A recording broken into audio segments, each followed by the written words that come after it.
어제 기사가 같이 일하던 동료를 폭행하는 동영상이 공개돼서 뜨거운 논란을 불러일으키고 있습니다. 변호사님, 네. 알고 보니까 가해자가 친동생이었다고요? 그러니까 어제 밤에 이제 한 인터넷 커뮤니티를 중심으로 해서 동영상이 올라왔고 그 동영상을 보았던 네티즌들이 이제 폭발적인 댓글을 올리면서 이게 화제가 되었는데요.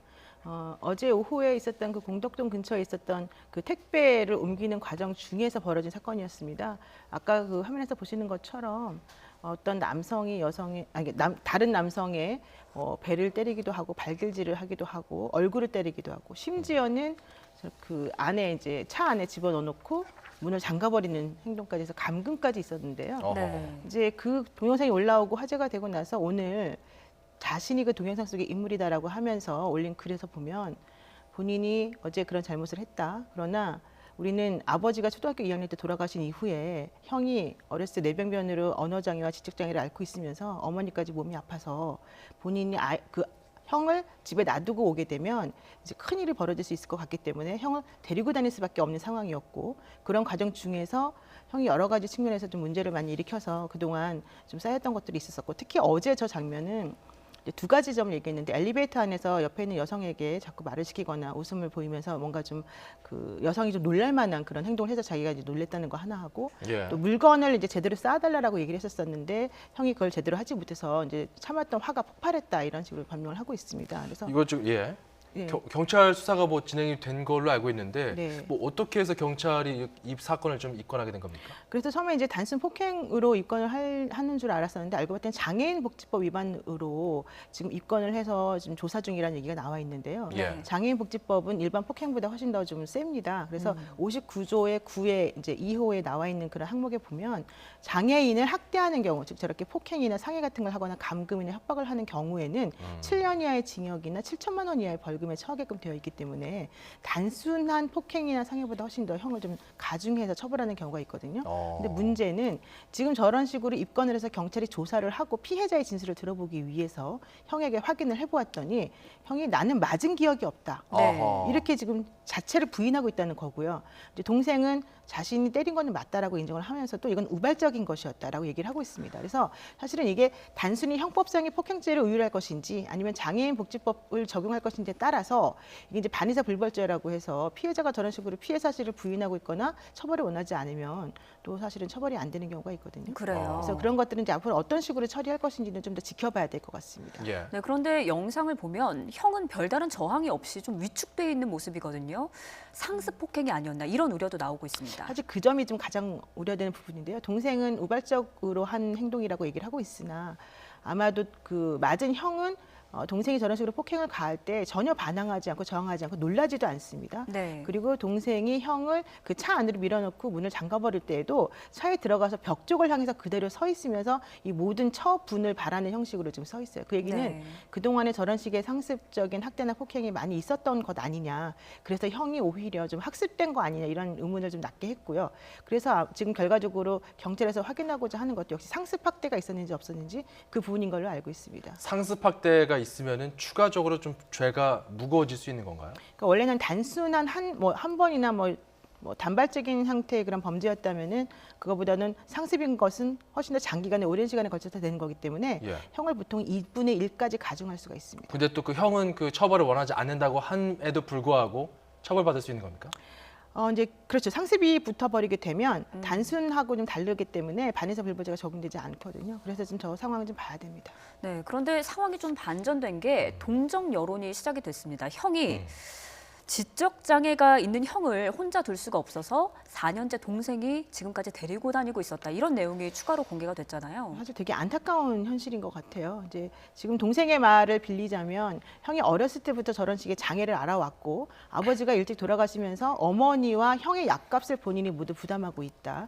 특히 형이 환각이나 환청 같은 것들을 듣고 보면서 여러 가지 본인이 생각하지도 못했던 뜻밖의 행동을 많이 하기 때문에 형을 그냥 집에 놔두고 다니게 되면 위험할 수 있어서 데리고 다닐 수밖에 없었다. 네. 그렇다고 해서 형을 어디 뭐 시설에 보낸다거나 또 어디 다른 곳에 취직시킨다거나 이렇게 할 형편도 되지 않았기 때문에 예. 본인 입장에서는 어쩔 수 없다 이런 부분이었는데요. 이제 그렇다 하더라도 현실적으로 장애인인 형을 저렇게 폭행하는 것은 좀 부적절하지 않느냐라고 한 지적이 있는데요.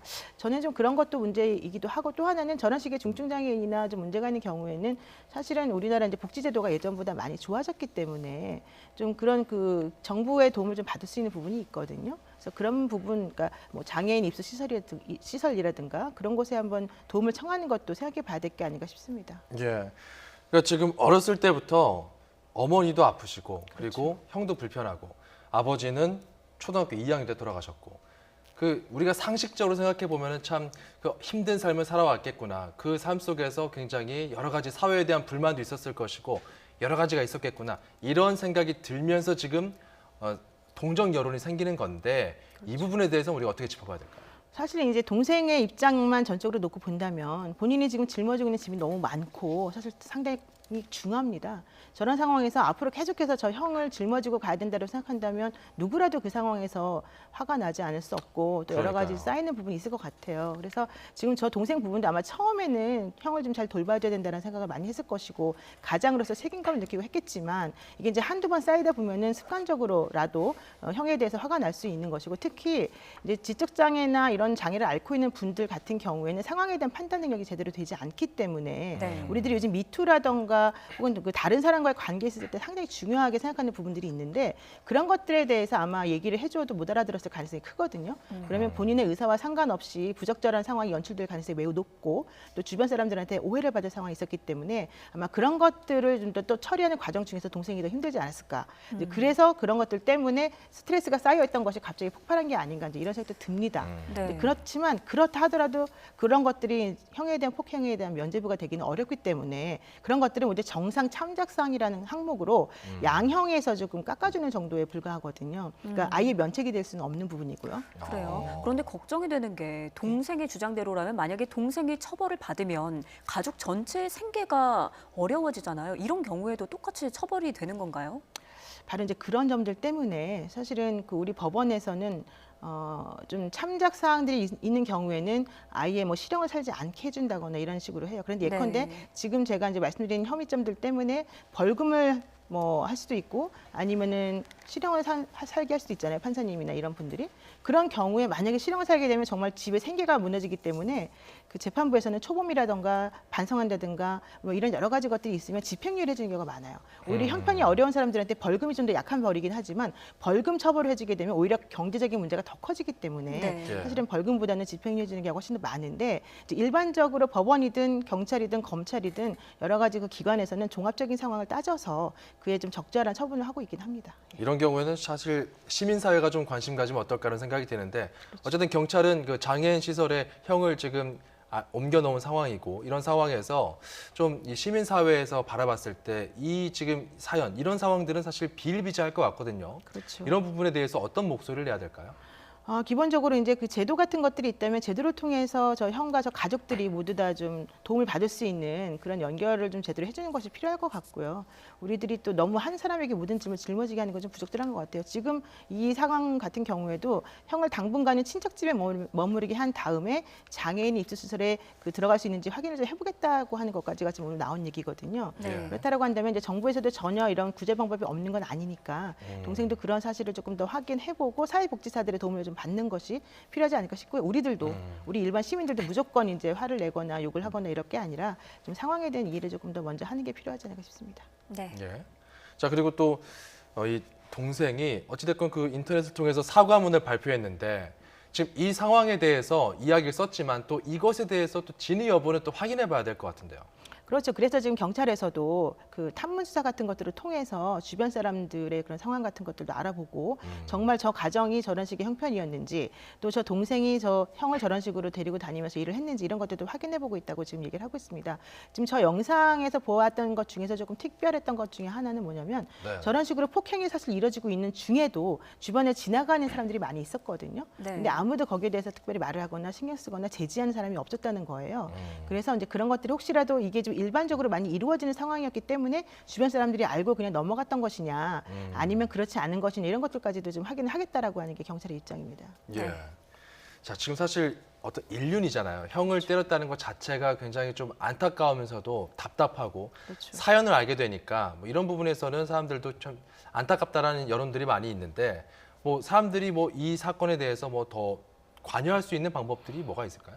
사실 뭐 남의 집 사정 같은 것들을 우리가 정확히 알 수가 없고 또 한 번 잠깐 나온 영상 하나만 가지고 구체적인 사실관계가 무엇인지를 알 수가 없기 때문에 예. 우리가 더 이상 이 사건에 대해서 뭐 왈가왈부할 수 있는 상황은 아닌 것 같아요. 다만 이제 경찰이나 검찰에서 사실관계를 확인한 다음에 정말 어떤 것이 맞는지가 팩트가 정해지고 나면 그와 관련해서 앞으로 이 형제와 이 가족이 어떻게 살아나가야 될 것인지에 대해서 조금 더 온정어린 시선을 가지고 좀 봐야 되는 게 아닌가 싶습니다.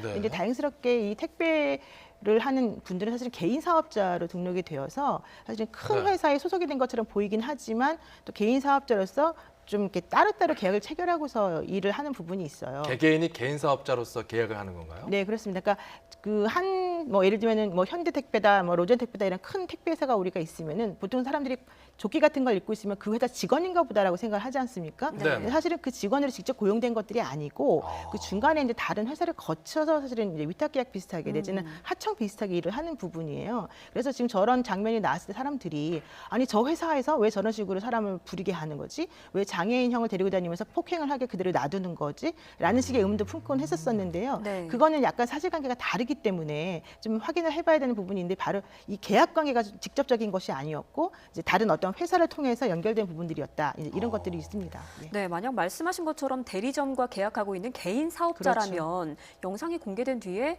오히려 일자리가 더 위험해질 수도 있다. 뭐 이런 우려도 드네요. 그래서 지금 사실 그걸 제일 걱정하고 있는 것 같아요. 형도 이런 상황이 여러 번 벌어졌을 가능성이 매우 높거든요. 그렇다면 이 상황에 대해서 인지를 하고 본인이 잘못한 것 때문에 동생이 화가 나서 이런 일이 벌어졌지만 결국 이렇게 되면 우리 식구들이 좀 먹고 살 수가 없어진다라고 하는 걸 알고 있을 가능성이 크거든요. 네. 예. 지금 형의 하는 행동을 보게 되면 그런 여러 가지 두려움 때문에 사실은 또 제대로 자기 얘기를 못하는 경우도 있는 것 같아서 네. 그런 것들이 이제 되지 않도록 좀 우리가 정확한 사실관계를 파악한 다음에 나머지 상황을 좀 논의해보는 게 필요할 것 같습니다. 네. 안타깝습니다. 지켜보겠습니다.